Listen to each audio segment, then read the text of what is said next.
पतरस ने जिस चीज का भी अनुसरण किया, वह सब कुछ परमेश्वर के इरादों के अनुरूप था।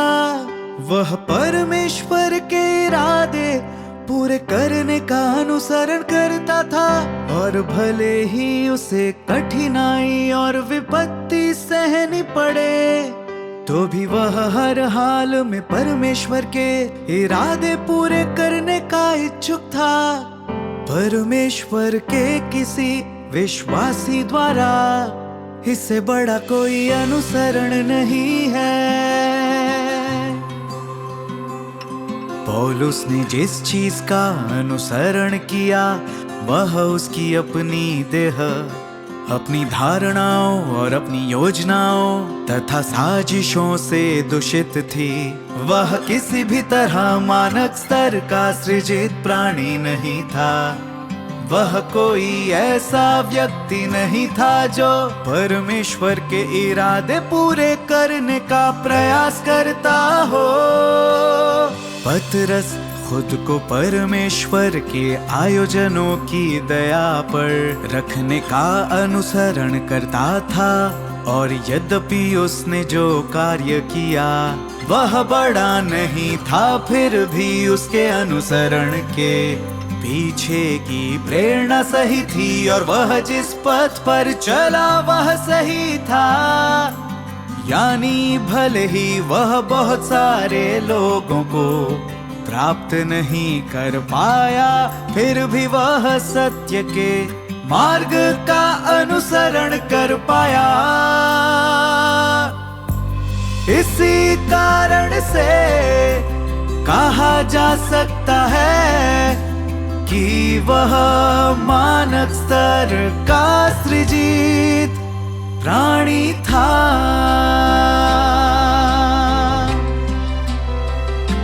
पतरस और पौलुस के सार में अंतर से तुम्हें समझना चाहिए कि जो लोग जीवन का अनुसरण नहीं करते, वे व्यर्थ में कड़ी मेहनत करते हैं। तुम परमेश्वर में विश्वास करते हो और परमेश्वर का अनुसरण करते हो, और इसलिए तुम्हारे पास परमेश्वर प्रेमी हृदय होना चाहिए।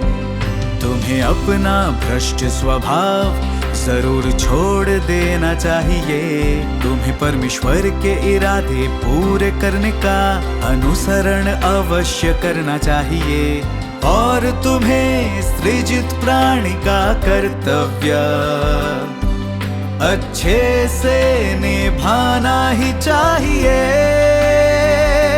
क्योंकि तुम परमेश्वर में विश्वास करते हो और उसका अनुसरण करते हो, तुम्हें सब कुछ उसे अर्पित कर देना चाहिए, और व्यक्तिगत चुनाव या मांगे नहीं करनी चाहिए, और तुम्हें परमेश्वर के इरादे पूरे करने चाहिए।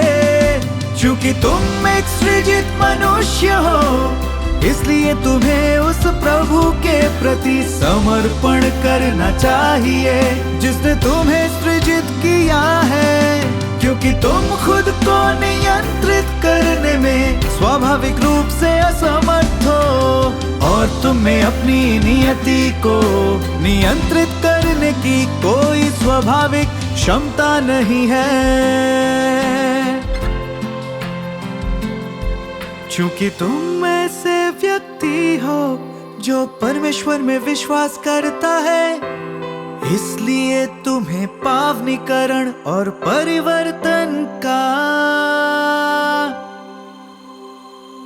अनुसरण करना चाहिए।